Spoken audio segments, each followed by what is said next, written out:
apakah kata berperang di dalam hadis halaman 4 itu bisa dikiaskan dengan jihad-jihad yang lain selain perang? Contohnya membersihkan majelis, kerja bakti dan lain sebagainya, Ustaz. Bisa. Jadi kata perang di situ tidak harus perang. Sekarang kondisinya tidak perang, alhamdulillah. Artinya dikiaskan dalam kesungguhan.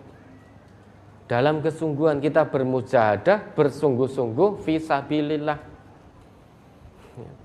Membela agama Allah, tegakkan kebenaran, sampaikan yang hak adalah hak, yang batil adalah batil. Jadi apapun yang terjadi, bersungguh-sungguhlah dalam menyebarluaskan aturan agama Allah ini. Kalau itu dari Quran, katakan itu dari Quran, jangan ditutup-tutupi. Kalau itu dari hadis-hadis Rasulullah yang sahih, katakan itu dari hadis Nabi yang sahih, tuntunan Rasulullah. Sekalipun semua manusia tidak menyukai, ada orang yang menyuarakan Quran Sunnah, kebenaran agama Allah ini dengan kesungguhan dan apa adanya. Maka sampaikan terus. Dan mujahadahlah fisabilillah. Misalkan panjenengan rawuh ke sini, safar, datang ke majelis taklim. Itu tujuannya hanya untuk Allah. Hanya untuk Allah. Jangan biar dipuji tetangganya.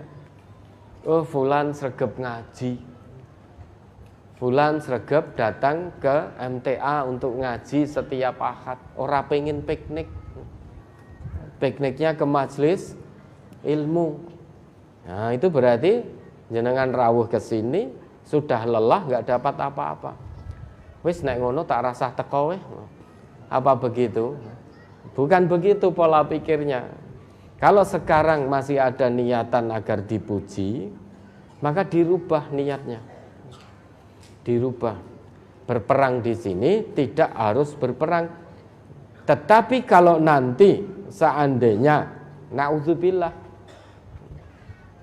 tiba-tiba suasananya perang, tak dipanggil untuk berperang, maka berperanglah untuk menegakkan kalimat Allah. Jangan berperang untuk pujian, jangan berperang agar dikatakan pahlawan, jangan berperang membela golongan. Poneh membela partai, perang membela partai, yes. Muspro, sia-sia. Sia-sia perang membela partai. Sia-sia sudah. Hidupnya sia-sia. Kalau memang harus berperang betul nanti, maka belalah agama Allah, tegakkan kalimat Allah ini. Nah, sekarang alhamdulillah negeri kita jauh dari kata perang. Alhamdulillah, kita bersyukur kepada Allah. Maka jihad di sini, perang di sini bisa diartikan saat ini kita lawan hawa nafsu kita sendiri. Bagaimana kita bersungguh-sungguh bisa ngaji hanya untuk Allah, kita melakukan kebaikan, kita datangi sholat-sholat berjamaah di masjid, kita perang lawan kemalasan dan lain sebagainya dan lain sebagainya. Ke masjid untuk Allah, jangan untuk dikatakan sebagai orang soleh oleh tetangga kanan kirinya. Kalau contonen Pak Kai, contonen Mas man nyonto Bapak Nikole. Niku 5 waktu jamaah ke masjid delalah panjenengan sedang lewat depan rumahnya dengar ternyata wah jenengan dijadikan contoh kebaikan. Bar kuwi jalannya seperti melayang-layang. Wah tambah membusungkan dada begini.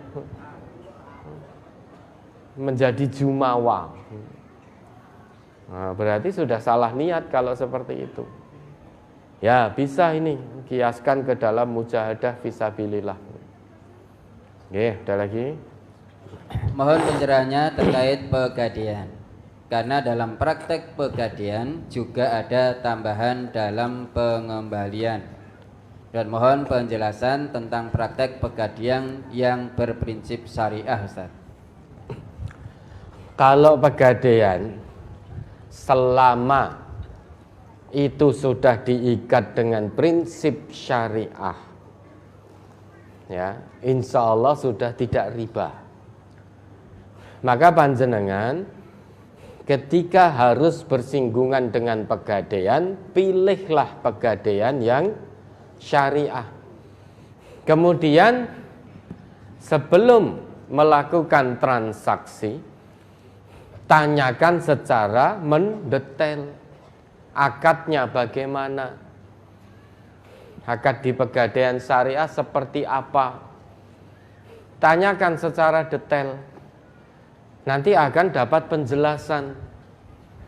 Oh ini kalau ini akadnya ini, kalau jual beli misalkan oh murabahah, kalau untuk usaha oh mudharabah atau mudharabah mustarakah. Oh atau jual jasa, wakalah bil ujroh dan lain sebagainya dan lain sebagainya. Maka detailkan dulu, tanya al ilmu qablal amal, ilmunya dulu sebelum berbuat. Ya. Jangan hanya kepingin ndang entuk duit, namun belum tahu ilmunya. Misalkan mau take over misalkan dari yang non syariah ke syariah, tanya dulu ilmunya.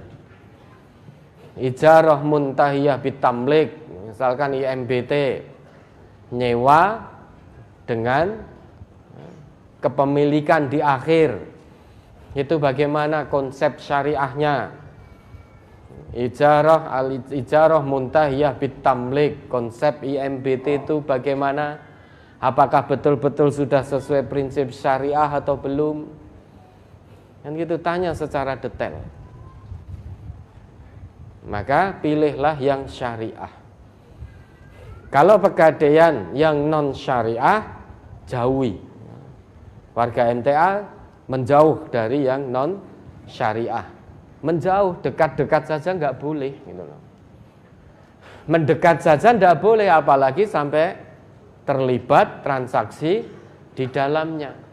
Seluruh keluarga besar Majelis Tafsir Al-Quran, kalau memang sangat-sangat terpaksa harus terlibat muamalah dengan lembaga keuangan, pilih yang syariah.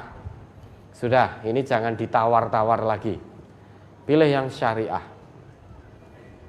Oke, ada lagi?